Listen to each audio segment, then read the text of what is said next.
Revenge అదిరింది.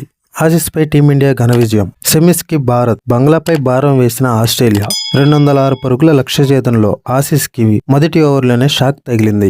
6 బంతులు ఆడి 6 పరుగులు చేసిన డేవిడ్ వార్నర్ని హర్షదీప్ సింగ్ అవుట్ చేశాడు. అయితే ట్రావిస్ హెడ్, మిచెల్ మార్ష్ కలిసి రెండో వికెట్కి 81 పరుగులు జోడించారు. 28 బంతుల్లో 3 ఫోర్లు 2 సిక్సర్లతో 37 పరుగులు చేసిన మిచెల్ మార్ష్ని బౌండరీ లైన్ దగ్గర అక్షర్ పటేల్ కళ్ళు చెదిరే క్యాచ్తో పెవిలియన్కు చేర్చాడు. గ్లెన్ మ్యాక్స్వెల్ 12 బంతుల్లో 2 ఫోర్లు 1 సిక్సర్తో 20 పరుగులు చేసి కుల్దీప్ యాదవ్ బౌలింగ్లో క్లీన్ బౌల్డ్ అయ్యాడు. 2 పరుగులు చేసిన స్టోయినిక్స్ని అక్షర్ పటేల్ అవుట్ చేశాడు. ఓ వైపు వికెట్లు పడుతున్న మరో ఎండ్లో క్రీజులో కుదురుకుపోయిన ట్రావిస్ హెడ్ 43 బంతుల్లో 9 ఫోర్లు 4 సిక్సర్లతో 76 పరుగులు చేశాడు. భారత బౌలర్లకు చుక్కలు చూపించిన ట్రావిస్ హెడ్ బుమ్రా బౌలింగ్లో అవుట్ అయ్యాడు. టీమ్ డేవిడ్ 15 పరుగులు, మాథ్యూ వేడ్ 1 పరుగు చేసి అవుట్ అయ్యారు. ఇన్నింగ్స్ 18 ఓవర్లో 2 వికెట్లు తీశాడు హర్షదీప్ సింగ్. 19 ఓవర్లో బుమ్రా 10 పరుగులు ఇవ్వగా ఆఖరి ఓవర్లో ఆసీస్ విజయానికి 29 పరుగులు అవసరమయ్యాయి. భారత జట్టు టేబుల్ టాపర్గా సెమీస్కి చేరుకుంది.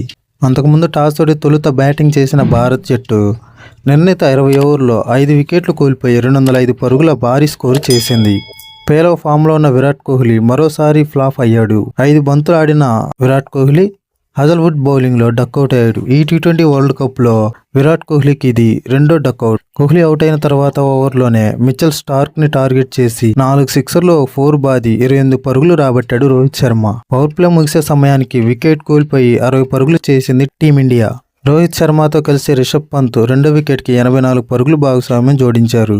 14 బంతులో 4 1 సిక్సర్తో 15 పరుగులు చేసిన రిషబ్ పంత్ని మార్కస్ స్టోయినిక్స్ అవుట్ చేశాడు. సూర్యకుమార్ యాదవ్తో కలిసి మూడో వికెట్కు 34 పరుగులు భాగస్వామ్యాన్ని నెలకొల్పిన రోహిత్ శర్మ 41 బంతుల్లో 7 ఫోర్లు 8 సిక్సర్లతో 92 పరుగులు చేసిన రోహిత్ శర్మ మిచెల్ స్టార్క్ బౌలింగ్లో క్లీన్ బౌల్డ్ అయ్యాడు. అంతర్జాతీయ టీ20లో 6వ సెంచరీ చేసే అవకాశాన్ని 8 పరుగుల దూరంలో మిస్ చేసుకున్నాడు రోహిత్ శర్మ. 16 బంతుల్లో 3 ఫోర్లు 2 సిక్సర్లతో 31 పరుగులు చేసిన సూర్యకుమార్ యాదవ్ని కూడా మిచెల్ స్టార్క్ అవుట్ చేశాడు. 22 బంతుల్లో 2 ఫోర్లు 1 సిక్సర్తో 28 పరుగులు చేసిన శివం దూబే స్టోయినిక్స్ బౌలింగ్లో అవుట్ అయ్యాడు. హార్దిక్ పాండ్యా 17 బంతుల్లో 1 ఫోర్ 2 సిక్సర్లతో 27 పరుగులు చేయగా రవీంద్ర జడేజా 5 బంతుల్లో 1 సిక్సర్తో 9 పరుగులు చేశాడు.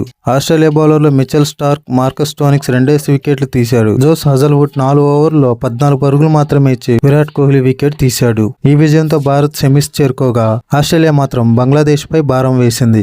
ఒకవేళ బంగ్లాదేశ్ ఓడిపోయి ఆఫ్ఘనిస్తాన్ గెలిస్తే మాత్రం ఆఫ్ఘనిస్తాన్ సెమీస్కి చేరే అవకాశం ఉంది.